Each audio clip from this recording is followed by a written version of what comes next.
Hello everyone, this is Tom Fox and I would like to welcome you to episode 3 of the FCPA Compliance and Ethics Report. I'm the author of the FCPA Compliance and Ethics blog, which you can find on WordPress. I also write. I've written 2 books on the FCPA and recently published my first ebook.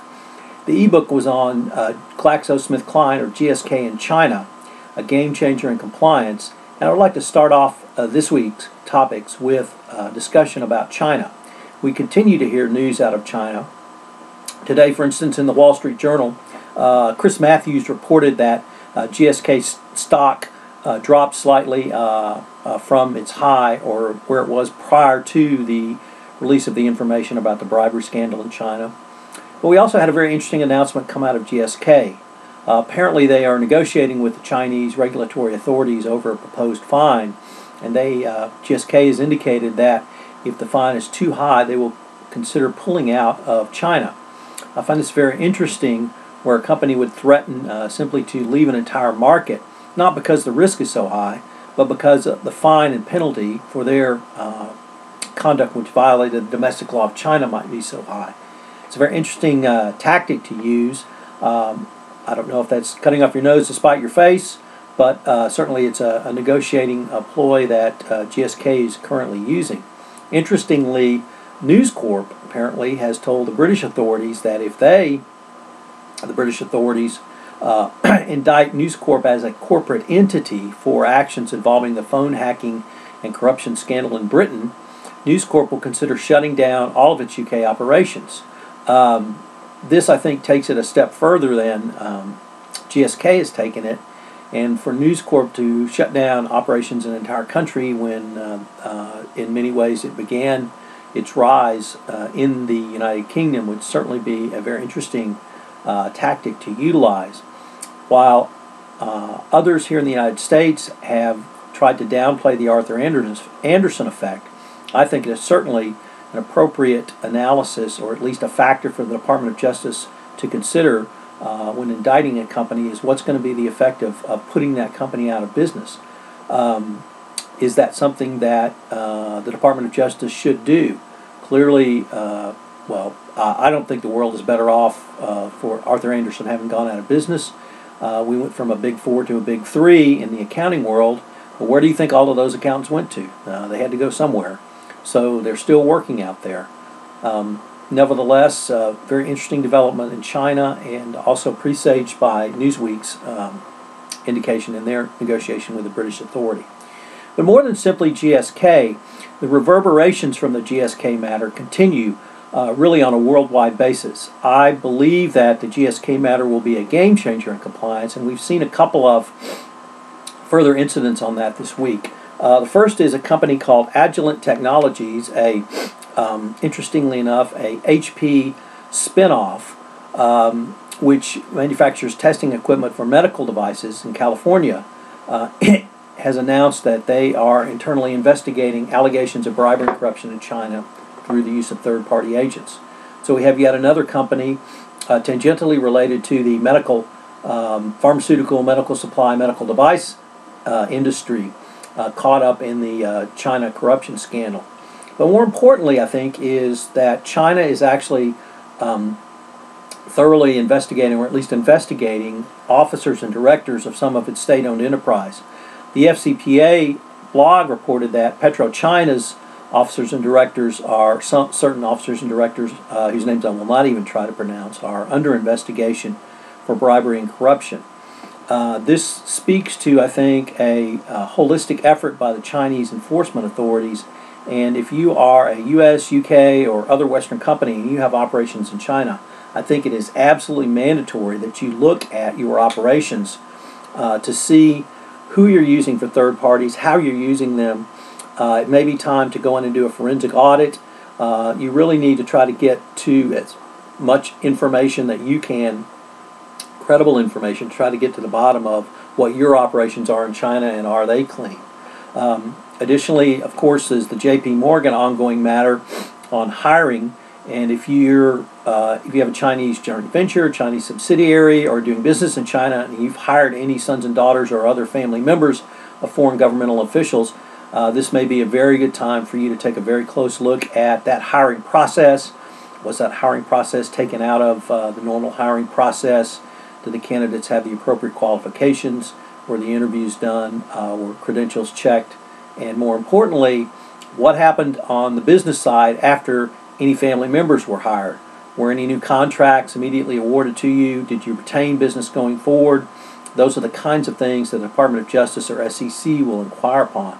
I really strongly urge you to take a look at your China operations because it brings me to my third point. And also this was reported in the FCPA blog, which if you don't read it every day is a fabulous resource. Dick Casson is really the godfather of blogging in the corruption space and started his blog, I think, in 2007. It's a very, very good resource. He posts several articles, blog posts daily, and a lot of the news has been coming out of China.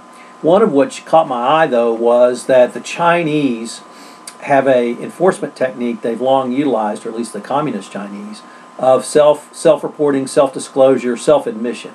And they have brought that to the corporate world.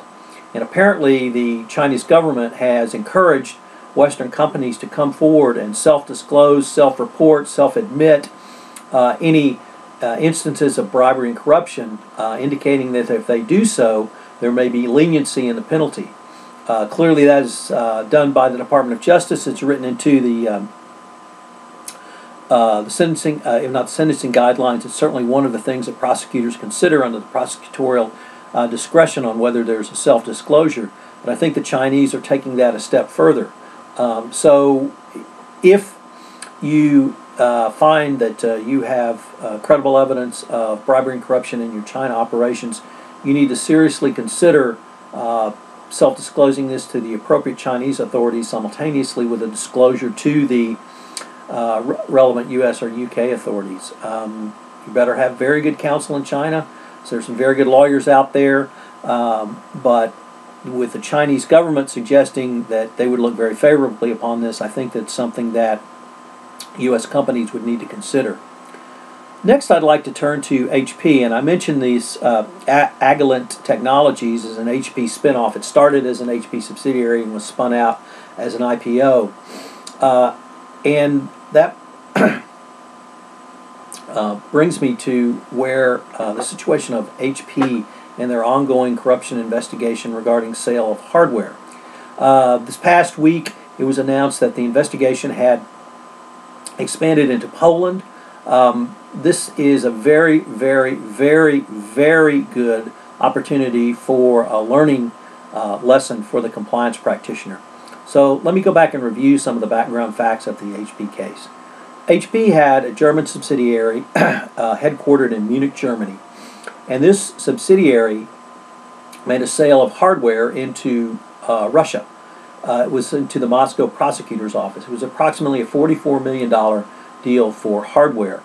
HP paid a one-man agent in Germany a commission fee of $10 million. The day after that agent received the money, that agent wire transferred the money to the Isle of Man, at which point the money has disappeared and the trail's gone cold. The German provincial tax authorities from the province of Bavaria picked up this payment, and they picked it up in a routine tax audit. They referred the suspicious payment or red flag payment to federal prosecutors in Berlin, who opened an investigation. And the federal prosecutors in 2011, I believe, raided the office of HP in Germany, in Munich, and they arrested certain HP officers of the German subsidiary. Apparently HP did not self-disclose this to the U.S. government, and later, I think I may have my year wrong, it was 2010, because in 2011 the Wall Street Journal broke this story. The day after the Wall Street Journal broke the story, the SEC and DOJ announced that they were investigating this matter as well. The matter, of course, initially centered on the German subsidiary. It later expanded to other former CIS states and into Russia, and now it's expanded into Poland. So this is a very good example of the dreaded where else question, where the situation where if you have a systemic failure of controls in one area or one subsidiary, it may indicate that there is also systemic failure of controls in other areas of your corporation. But some of the lessons learned are pretty dramatic in this case, and I'd like to go over one of them with you. And this was reported in the Wall Street Journal. The Journal, when they broke the story, interviewed an employee who was the accountant on the particular deal in question. And that person was a contract HP employee at the time. And he said the following: it didn't make sense. It didn't make sense to him why a one-person agent, a one-man agent, would receive such a large commission when there was no contract in place, no documentation of the work that agent had done, and no indicia of an ongoing bona fide third-party relationship between HP and that agent. But nevertheless, the contract accountant did not stop the deal because everyone else at HP Germany had approved it. Management had approved it, legal had approved it, ops had approved it, finance had approved it. Every other group in the subsidiary had approved it. So he didn't believe that he had the authority to stop the deal. For me, the key is, or there are a couple of keys. The first one is, this is really the best example I can bring to you of a case where if the facts had been elevated or escalated to an appropriate decision maker, perhaps bribery and corruption could have been stopped. Because we had it turn on this one time, or this one point in time rather, where this contract employee said it didn't make sense. If that contract employee had known that he could escalate his concern either via a self-reporting, internal hotline, anonymous hotline, raising his hand, calling compliance, calling the home office in the United States, doing anything to bring such a large payment to a one-man agent where there apparently was not sufficient documentation to justify it, that would have been an opportunity for HP to review it and perhaps stopped it in its tracks. So a very good lesson learned for escalating, the need for escalating, but more importantly the need to train employees on how to escalate, when to escalate. And this includes contract employees. Anyone that's in the chain of payments or dealing with third parties, such as a contract accountant, needs to receive training on your compliance program, but also how to raise a concern.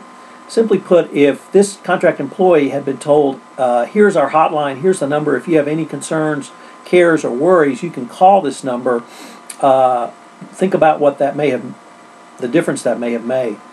HP is now, they have not disclosed the cost of the investigation, but nevertheless, it was starting in 2011, moving forward. We're over 2 years now, and the investigation apparently, as of this date, has expanded further into now into Poland.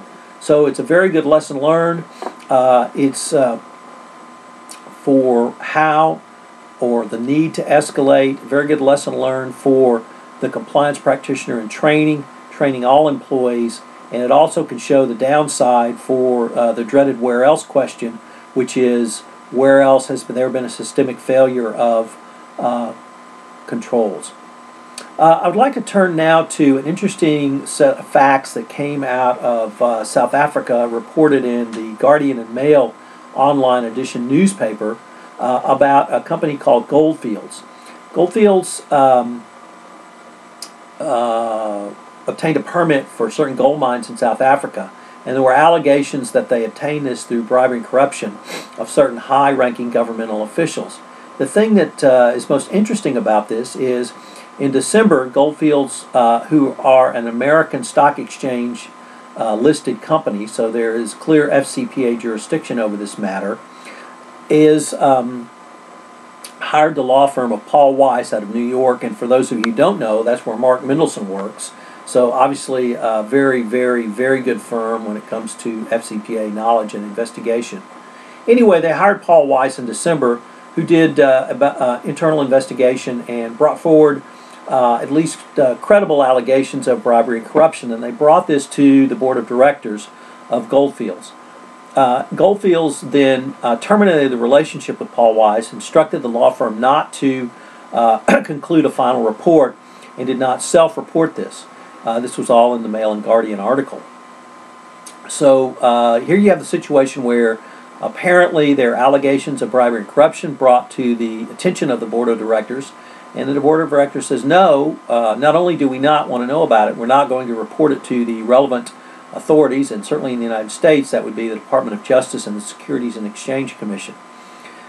This is a very curious conduct indeed, and it could lead to further scrutiny by the DOJ of the company's overall operations, but I'm generally not aware of any situation where a corporate board of directors would take such an action or activity, and I would ask you to consider the contrast with Walmart, where there's no, at least at this point, no allegations that the Walmart board of directors was made aware of corruption allegations in Mexico. So it's going to be very interesting to see this, how this plays out, and what developments may come out from this. That concludes episode 3 of the FCPA Compliance and Ethics Report. If you need to reach me, have any questions, you can email me at tfox@tfoxlaw.com. Also, my 2 books, Lessons Learned on Compliance and Ethics and Best Practices under the FCPA and UK Bribery Act, and ebook, GSK in China, A Game Changer in Compliance, are all available on Amazon.com, both in hardcover for the first 2 and ebooks, and then ebook version only for the GSK book. We're going to have some interesting guests coming forward. Hope to have Mike Volkoff, Roy Snell, the CEO of SCCE, also Barry Vitale, one of the 2 Bribery Act guys, will be up on a post next week, hopefully as well. So I hope you'll tune in, and thank you very much for watching.